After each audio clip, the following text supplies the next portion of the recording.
seryoso. Kamusta? Kamusta?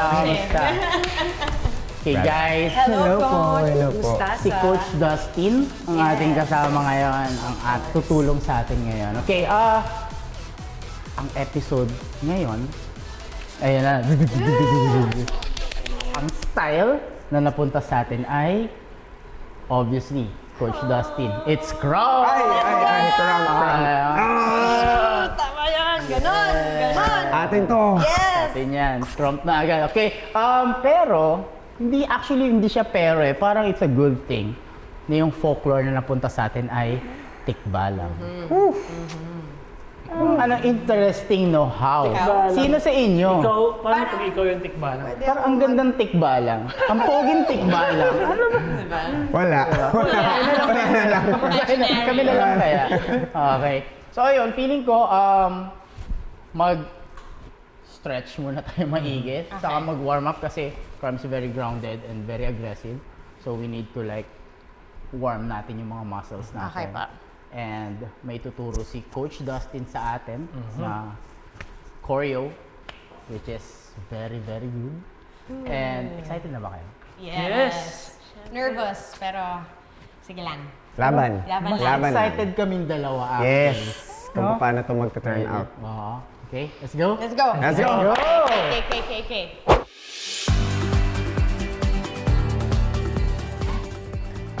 Start tayo ng left foot. Stomp tayo.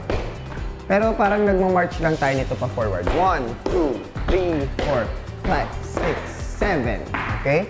Tapos, make sure lang na yung stances natin, not too wide, not too close. Kung paano lang tayo tumayo, we need to like open up yung legs natin, turn out your legs, and bend your knees all throughout. Tapos yung upper body, relax lang. Make sure na parang very natural lang yung wag tense, no? Para ma-release natin kung ano yung dapat ma-release, no? So, left hand, oppose lang natin siya. Pagka nag-stomp tayo ng left foot, I'm gonna go swing ng right hand, swing down, babalik siya ng up, I'm gonna go roll, up, and then swing twice, and then go pose, then whoa. And, okay. It's a new me, it's a new day, it's a new life. Oh, Nag-enjoy ako sobra. Kasi, ano mo to eh? yeah, League mo to. ang sarap bumalik. Ang sarap sayawin ng Crump talaga. Na-release ko lahat ng... Yeah. Yung gano'n, di ba? Yung gano'n feeling. Yung iniipon mo, yun yung sinasabi sa akin ni Joker na pagdating dito sa Crump, it was their way before na mapakonte or ma-ease out yung violence. So instead, they'd battle it out and dance. And siya ang lagi niyang nire-remind sa akin, ate, pag binibigay mo, ipiga mo lahat ng nararamdaman mong negativity, ipiga mo dito, ilabas mo para ma-full out mo talaga yung katawan, yung bawat bigay, bawat bato. Hindi siya pwedeng pepeke mo lang na galit. Hindi. Ah. Kailangan totoo. Totoo lahat. Woo! Ang nire-release kong emotion dito is yung frustration ko sa sarili ko na hindi ko malabas dati, hindi ko magawa yung mga ganitong moves dati. Pero ngayon nandito na ako sa genre na Crump, so ibubuhos ko talaga lahat. Binubuhos ko lahat.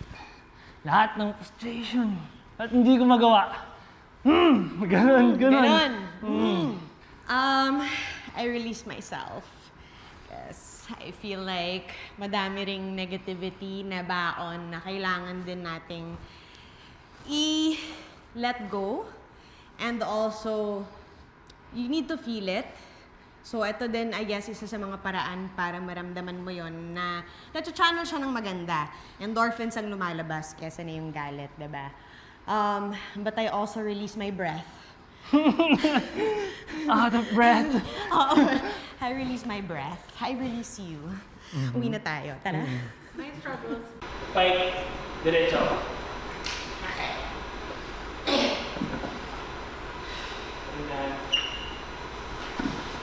Ay, sorry. Bad. Spin lang, huwag mataas. Spin lang. Diretso ka na. Sige. Sorry. Oo, hindi ko rin siya na-type. Lapit pa po kayo. Feeling ko lang. Lapit. Kapit na. Nawala lang yung... Oo nga, hindi kita yung gano'n.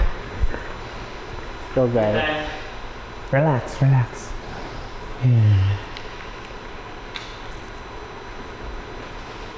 Yan. Nice! That could work. Yes.